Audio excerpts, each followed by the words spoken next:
Hello everybody and welcome back to On Point HQ, and another video that's quite similar to how I paint everything bolt action. This video is going to be called How I Base Everything Bolt Action. Now it's not going to be how I base everything, that would be a very long video and I wouldn't want to put you people through that. What this is going to be is I'm going to talk through 4 different types of basing that I use, or I have used across various different bolt action armies and individual teams and pieces. A lot of these techniques are covered in individual videos that I've made previously, and I will pop links to those in the description below. What this video is going to be though is just an overview really of what the bases look like, the different materials that I used and why I went for that particular look. It's not going to be a tutorial, so I'm not going to be building or making anything. It's just going to be more of a sort of, this is how it looks like, this is the theory behind it, and these are the bits and pieces that I used. If people want any kind of individual videos on specific basing techniques, I am more than happy to do anything like that. So if there's anything you want to know about basing that hasn't been covered in any of my previous videos, feel free to leave it in the comment section below and I will certainly take a look at that. So on to the main part of the video. So I'm going to, like I say, I'm going to run through 4 different types and just go into a bit more detail about each of those. So the first is going to be jungle basing. Now I've used this on many occasions. I've got 2 jungle based bolt action armies, my US Marines and my Australians, and they're based in pretty much an identical manner. And what I'm going to do now is so there'll be some pictures on screen now, just to show you exactly what I mean, of how or how my jungle based bolt action figures are based. So before I started doing this, I wanted a simple scheme where I could base lots of figures quickly, but that they didn't overshadow or swamp the models. Now this is, for me, this is an important part of basing. You don't want the base to kind of overpower the miniature, and conversely you don't want the miniature to overpower the base.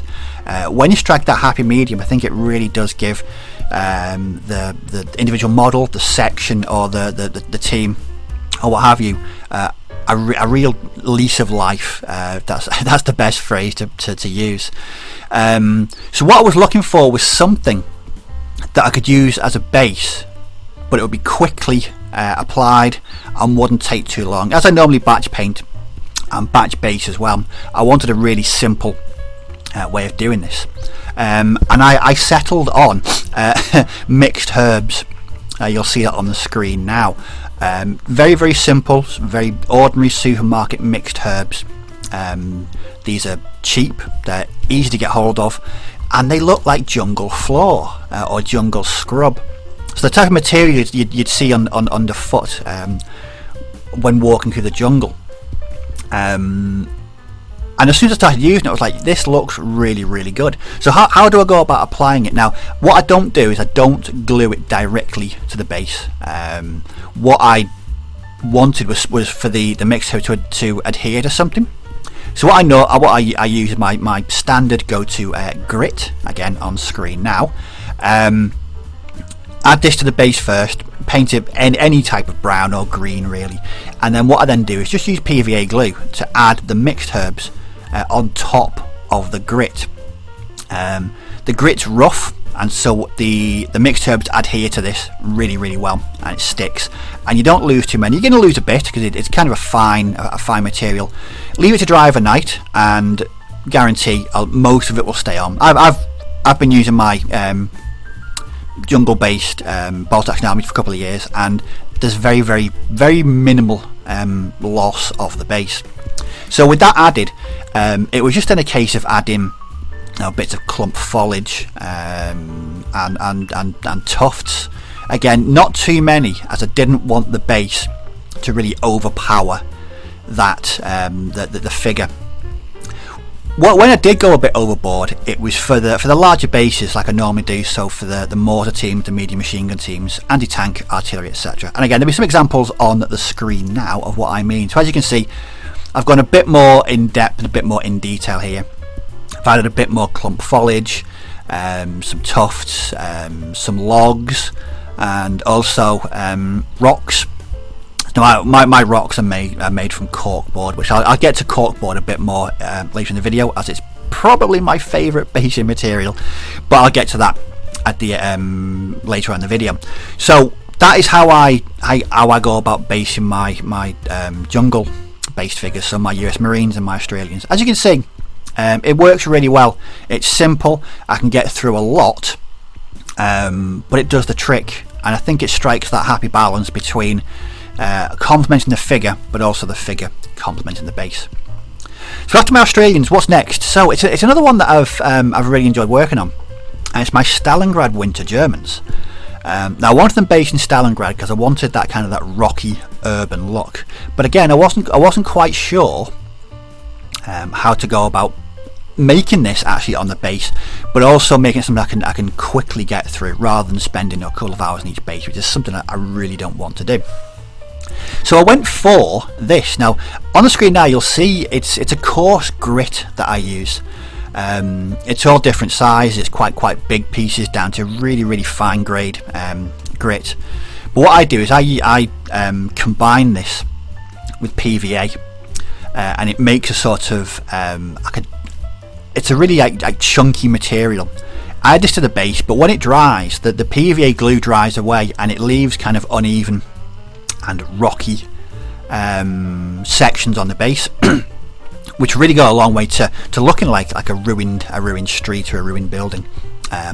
Once that's dry, what I then do is just very simply use bits of balsa wood to represent fallen timbers, floorboards, etc. And also, and here's another one of my go-to, is kitty litter. Again, it's quite a coarse, versatile material, and it looks like bits of broken masonry and bricks. I also use sort of more commercially bought masonry as well, so I just break up with a craft knife and add these into the base. You can see them on the picture that'll be on the screen now.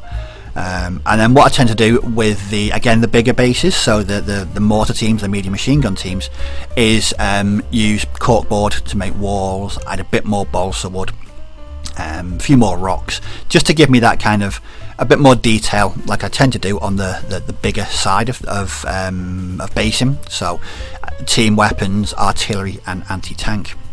But what I found with this method for basing my winter Stalingrad Germans is it allows me to do it really quickly.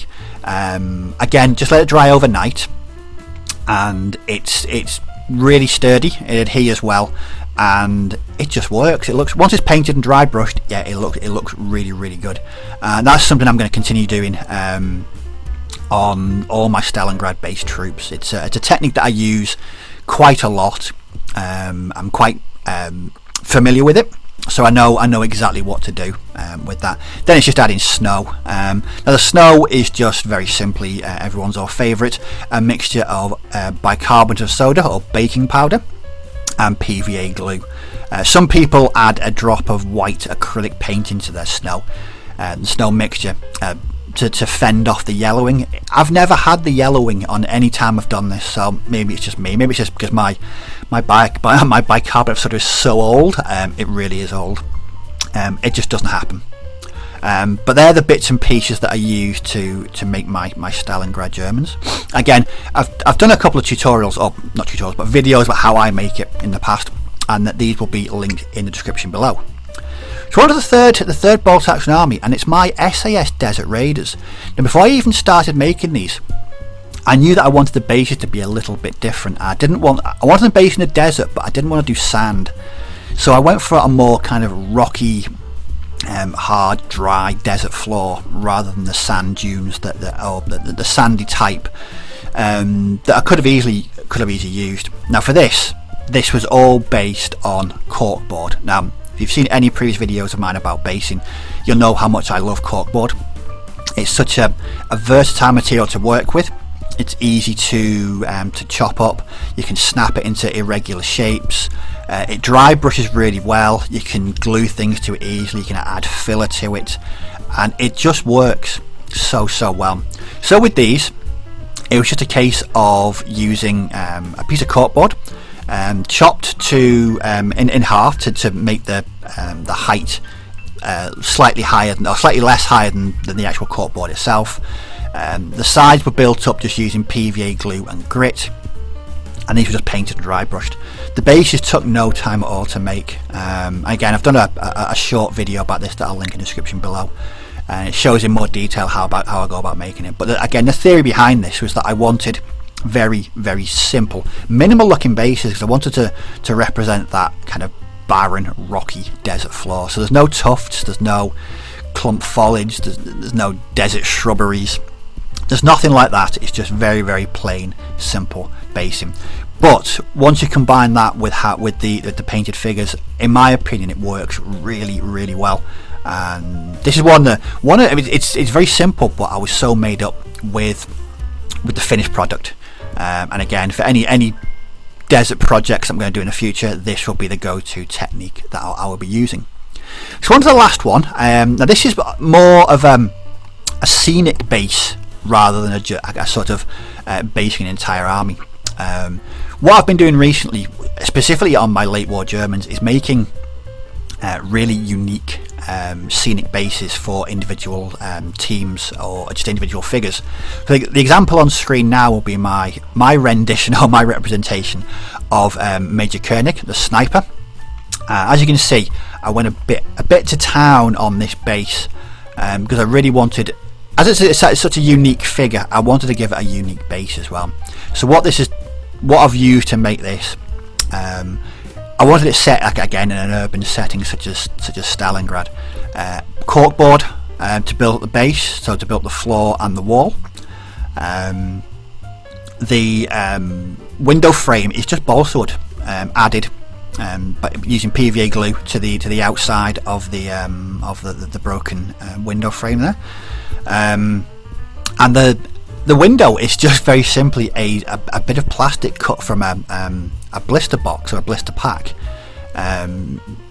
It's just such again another versatile material, very, very simple, just cut to shape and added using glue to the base, and it was finished. Again, these bases don't take an awful lot of time to make. I think that one took me about 20 minutes to make, and another 20 minutes to paint and dry brush. So there's not an awful lot of time investment into bases, but what I like about these ones is they're unique, they're individual. And when you've got a sniper team or a HQ unit or something equally you want to put a bit more time and effort into, for me this is an ideal way of making them really pop on the battlefield. It's going that little bit extra just to give them a more detailed or a bit more out there base, which is what mine have been called in the past. But that's what I tend to do for my individual scenic bases. Largely use corkboard as a base and work my way around that. So there we have it. 4 very simple techniques for making quite striking and quite unique looking bases. I could talk for the next 6 or 7 hours about basing because it's one of my favourite parts of the hobby, but I'm not going to do that. So I'm going to bring the video to a close here. If you've got any comments or questions about basing or gaming in general, or are there any videos you'd like me to see me explain a basing technique you've seen in any of my videos, I will certainly look into that. That wouldn't be a problem. But as always, thanks for watching. Do take care, may your dice roll well, and I shall catch you all in the next video. So bye bye for now.